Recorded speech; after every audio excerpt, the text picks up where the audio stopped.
black water.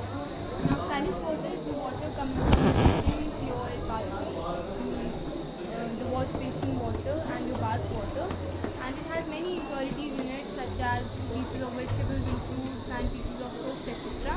So the Salish water we are using in our project comes from the kitchen above, and we have joined a pipeline from the kitchen to our tank, and our project is to purify that water.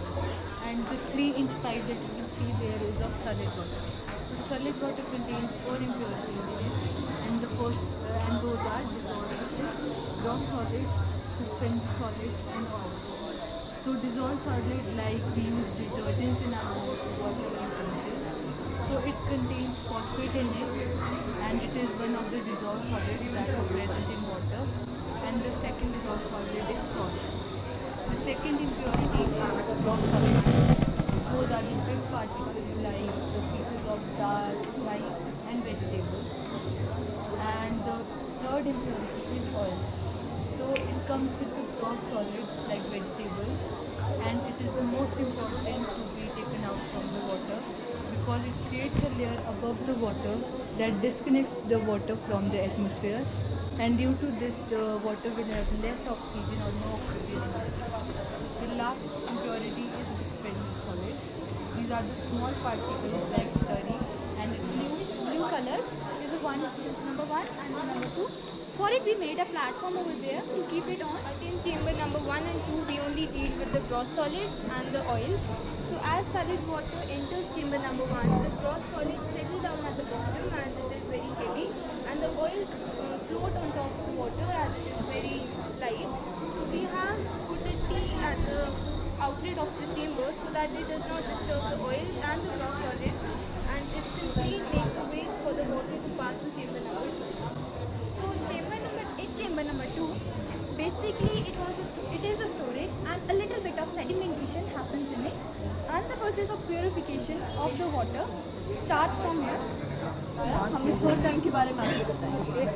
तो जो जगह आप वहाँ ऊपर देख रहे हैं, तो वहाँ पे हमने जो पाइप है उसको अंडरग्राउंड रखा है ताकि वो सेफ रहे, क्योंकि ये दोनों आपस में काफ़ी दूर है, तो हमें एक से ज़्यादा पाइप का इस्तेमाल इसमें करना पड़ा है। और फिर वहाँ से अगर आप इस जगह को देखते हैं, इस जगह में पाइप जो है वो ज़मीन से काफ़ी ऊपर थी, तो उसे हम अंडरग्राउंड नहीं कर सकते थे, तो उसके लिए हमने इसको नीचे से ही सपोर्ट किया, पत्थर और मिट्टी का हमने सपोर्ट तैयार किया है। उस तरफ से सपोर्ट देने के लिए हमने मिट्टी के कट्टे रखे हैं, आप देख सकते हैं, ताकि पाइप को अच्छा सपोर्ट मिले। उसके बाद जो पाइप आ रही है उसको हमने इस टैंक के बॉटम में कनेक्ट किया है। फिर अगर हम इस जगह की बात करें जहाँ पे ये टैंक अभी रखा हुआ है, तो ये जगह इसके लिए पहले बिल्कुल भी सूटेबल नहीं थी, तो हमें यहाँ पे हल्की खुदाई करनी पड़ी, और उसके बाद हमने यहाँ पे एक डंगा भी दिया। We prepared a retaining wall support the platform of our tank. उसके बाद if we talk about our tank, हमारे टैंक में 2 प्रोसेस हो रहे हैं, और वो मेरे दोस्त आपको समझाएंगे। एयरेशन हो रही है और फ्लोक्यूलेशन हो रही है। About aeration. So first of all you can see there is a pump pumping air inside this tank with the help of this thin pipe. So as you know in our atmosphere, जैसे कि हमारे atmosphere में बहुत सारी gases हैं, जैसे कि oxygen और नाइट्रोजन और भी बहुत सारी, परंतु बैक्टीरिया को सिर्फ ऑक्सीजन की ज़रूरत है ज़िंदा रहने के लिए। तो जब हम इसमें ऑक्सीजन प्रोवाइड कर रहे हैं तो जिससे बैक्टीरिया और एक्टिव हो रहे हैं और मोर हेल्थियर। तो बैक्टीरिया जो इसके अंदर ऑर्गेनिक मटेरियल है वो उसको खा रहे हैं, जिससे हमारा पानी और ज़्यादा प्योरीफाई हो रहा है। तो जैसे कि आप इसमें ये देख सकते हैं, तो इसमें आपको स्मेल आ रही है, ये हाइड्रोजन गैस है, थोड़ी सी टॉक्सिक है ज़्यादा। जैसा कि इसने एरेशन के बारे में समझाया, मैं आपको फ्लोक्यूलेशन के बारे में समझाऊंगा। जैसा जब एरेशन ख़त्म हो जाती है तब फ्लोक्यूलेशन स्टार्ट होती है। इसने कहा कि बैक्टीरिया प्रोड्यूस होता है और वो ऑर्गेनिक मैटर को खाते हैं, फिर जब वो ऑर्गेनिक मैटर को खाते हैं फिर वो कुछ वेस्ट मटेरियल प्रोड्यूस करते हैं। जो उनका वेस्ट होता है वो बहुत ज़्यादा छोटा सा होता है, फिर उनको निकालना बहुत मुश्किल होता है।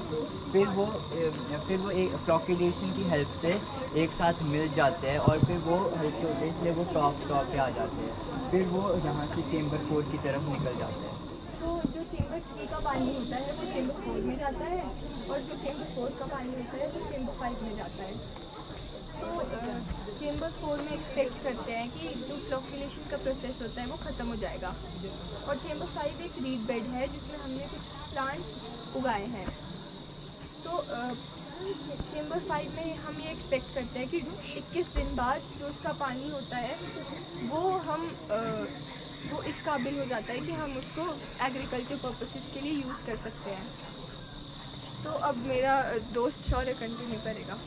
तो जैसे मेरे दोस्त ने बोला था कि जो चेम्बर 3 से चेम्बर 4 को पानी आता है उसमें फ्लॉक्स होते हैं। तो जब वो चेम्बर 4 में एंटर होते हैं वो टैंक 4 के बॉटम पे सेटल हो जाते हैं और इस प्रोसेस को सेडिमेंटेशन बोलते हैं। पर फिर भी जो टैंक 4 का पानी है उसको अभी हम रीयूज़ नहीं कर सकते क्योंकि उसके अंदर बहुत सारे प्लूटेंट प्रेजेंट है और वो प्लूटेंट हैं फॉस्फेट और बहुत सारे अदर सॉल्ट। तो उसको निकालने के लिए हम इसको चेम्बर 5 में सेंड कर देते हैं जो कि रीड बेड है।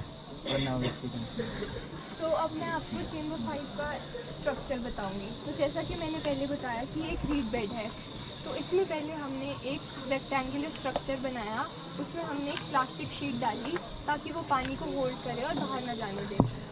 फिर हमने उसमें कुछ ईंटों के छोटे टुकड़े करके डाले ताकि वो पानी को अपने अंदर सोख ले और उसको थोड़ा फिल्टर कर ले।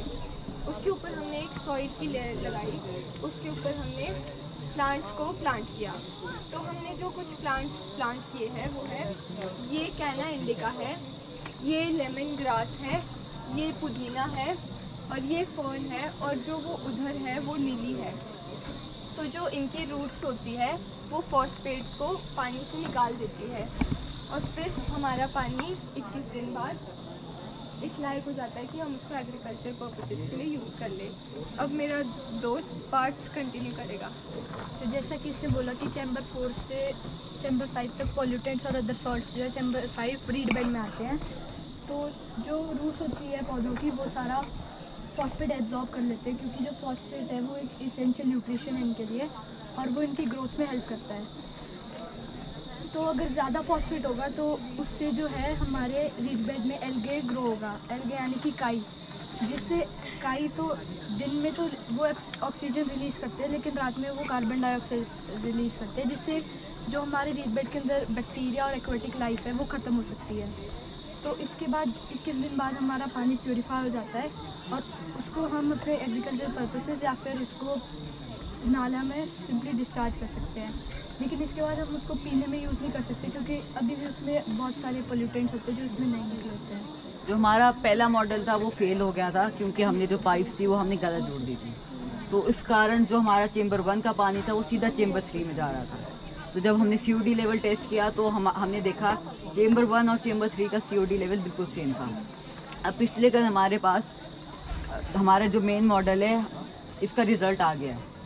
तो जो हमारा चेम्बर 1 है उसमें COD लेवल था 911.57 mg पर लीटर और जो हमारा चेम्बर 3 है उसका रिजल्ट आया 387.87 लीटर mg पर लीटर, जैसे प्लांट्स वगैरह है। इससे पहले कम डेज भी ट्राई करें कितना? नहीं, अभी हमारे 21 डेज पूरी नहीं हुए। जब बाद में पानी के साथ जगह फ्लॉक्स करते जाते हैं तो हम उसको खोल देते हैं जिससे फ्लॉक्स सारे बाहर आते हैं और वो पानी वेस्ट हो जाता है। पॉसिबल जब हम प्रोसेस स्टॉप करें और जैसे आप लोगों ने बैक्टीरिया यूज होता है ताकि फ्लॉक्स बन जाए, तो बैक्टीरिया क्या कहाँ से आप लाते हो? बैक्टीरिया उस वाटर के अंदर पहले से नेचुरल प्रेजेंट और एरेशन की वजह से they thrive for oxygen, so they increase and make colonies. उसकी वजह से they create flocs, also they bind together to create flocs और फिर दे